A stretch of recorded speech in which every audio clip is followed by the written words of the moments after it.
Still, those key moments in the games where we had a mental breakdown, and whether it's Clay hitting a three or KD getting the and 1-2, it goes from a 1 point game to a 5 point game. Those little things, especially against this team, those little small things can determine the game. So we got to be able to close out and get stops, and then continue doing a good job pushing the tempo and going back at them. Tristan, because it's KD over there this year, does the mountain feel any bigger than it was? I mean, the deficit's the same, but no. With like I said, with getting KD, they lost some other good pieces that they had. So, at the end of the day, this is the team that they have. They got Kevin, and he's been playing well for them. But we can play better. We can still play better, and we know we can. And we're gonna have to do that tomorrow. I mean, there's some debate whether you guys are better off pushing the pace, trying to match them in terms of the pace they'd like to play at, or maybe slowing it down. Do you have a feeling on either of those two?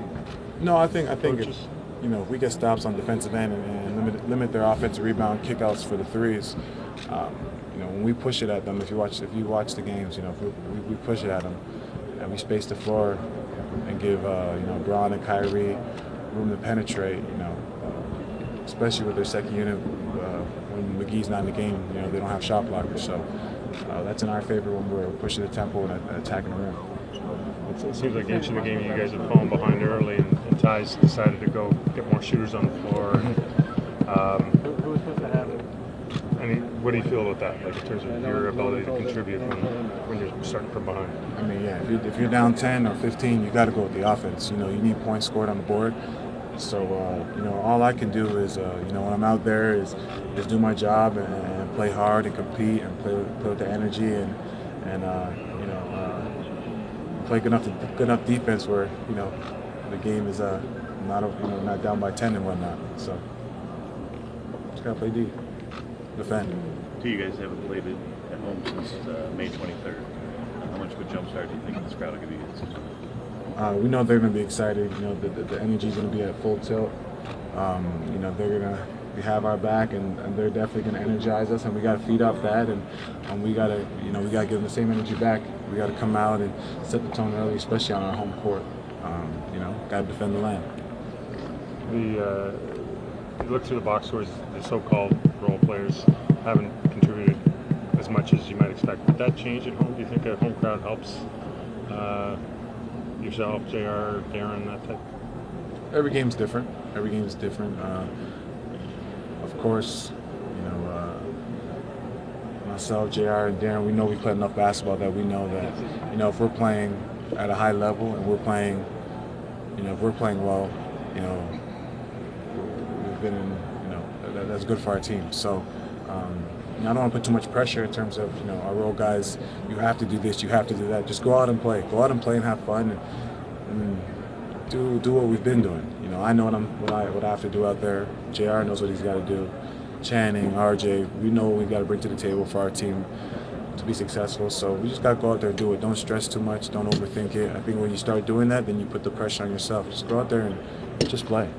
Just to add to Tristan, that role players always play better at home.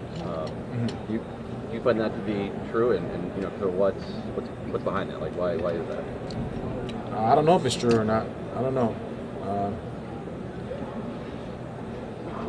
If I say the role players always play good at home and then I play like shit, then I'll X that out, right? So I think every game's different. Just go out and play, and I guess you could say, in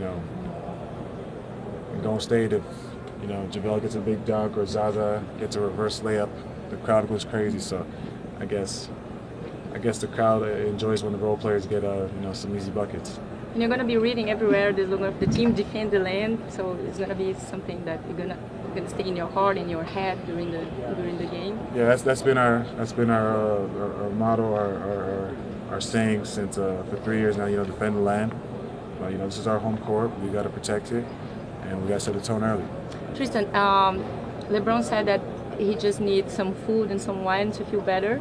And what do you need to feel better for this game? What do I need to feel better about this game? Yes.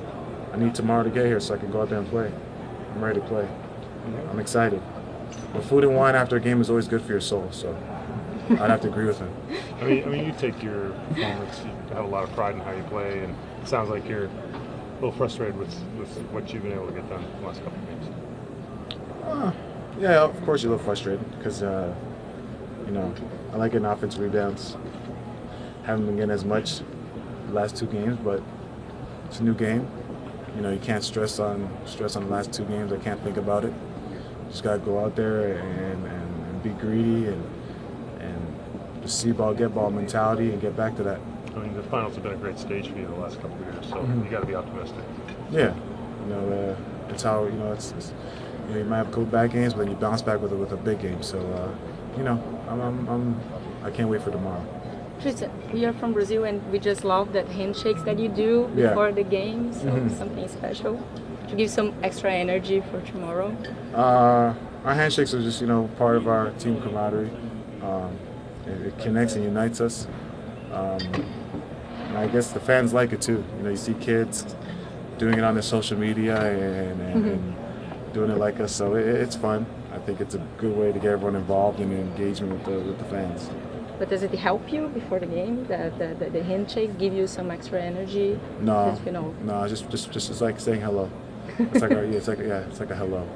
Okay. It's just the last year's finals, you guys were down by 2-0. Now the same. Same, so yeah. do you have the same mentality as the last year's finals? The approach is the same. You know, go out and protect home court. Set the tone. You know, they did a great job protecting their home court. We got to do the same thing, and it starts tomorrow. So could you describe this kind of approach that's folks pressure excited? We're excited. We're excited. At the same time, we know that you know, this game is very important, and this is the game where, you know, we got to turn it around and win the ball game. You know, simple. Got to win. Tomorrow game is so important. It's a must-win game. So how do you expect LeBron's performance tomorrow? He's been playing well all playoffs. He's been playing at a high level, and you know, I wouldn't expect the best player in the world to not be himself. So we know what he's going to bring to the table. We know what Kai's going to do. We know how Kev's going to play. You know, we just all got to just go out there and you know, do our job. Sorry if it's already been asked, but how much confidence are you taking from the fact that you came back from 2-0 down last time? I don't like to think about it too much, especially right now, because it's different. You know, both teams are different. We just know that you got to take it one game at a time, and that was our approach last year. That's our approach this year. You know, whenever you're in the playoffs, you got to have a short-term memory. So you know, we're home. We just want to win the home game.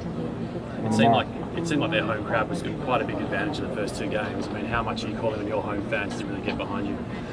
Our crowd's amazing. Our crowd's the best crowd in the league, so we know how much energy they're going to have, how excited they are. You know, they haven't seen us in a while, so we know the roof is going to come off the Quicken Loans Arena tomorrow. Team is bust, and it seemed like they were throwing a couple extra guys at you to keep you off the opposite towards the end of the series. What's Golden State doing? They're doing the same thing. Yeah. They're doing the same thing, but you know, every player is different. I think with you know, when you go against Zaza, you know, you're not gonna out muscle him. You know, he's top heavy. You're not gonna out muscle him. So you got to use more of your feet to get around him. Use the quickness. With other guys, you can kind of use your strength. So it's just different guys. Your approach has got to be different when they box you. You know, when they send 2 guys, you just got to be more crafty. I think I just got to get back to just being more active, running around, moving around. Maybe not in position to get the first couple offensive rebounds, but just the fact that I'm moving, keeping them moving, wearing them out, and then eventually, you know, they'll start coming my way. What's the adjustment waiting for tomorrow?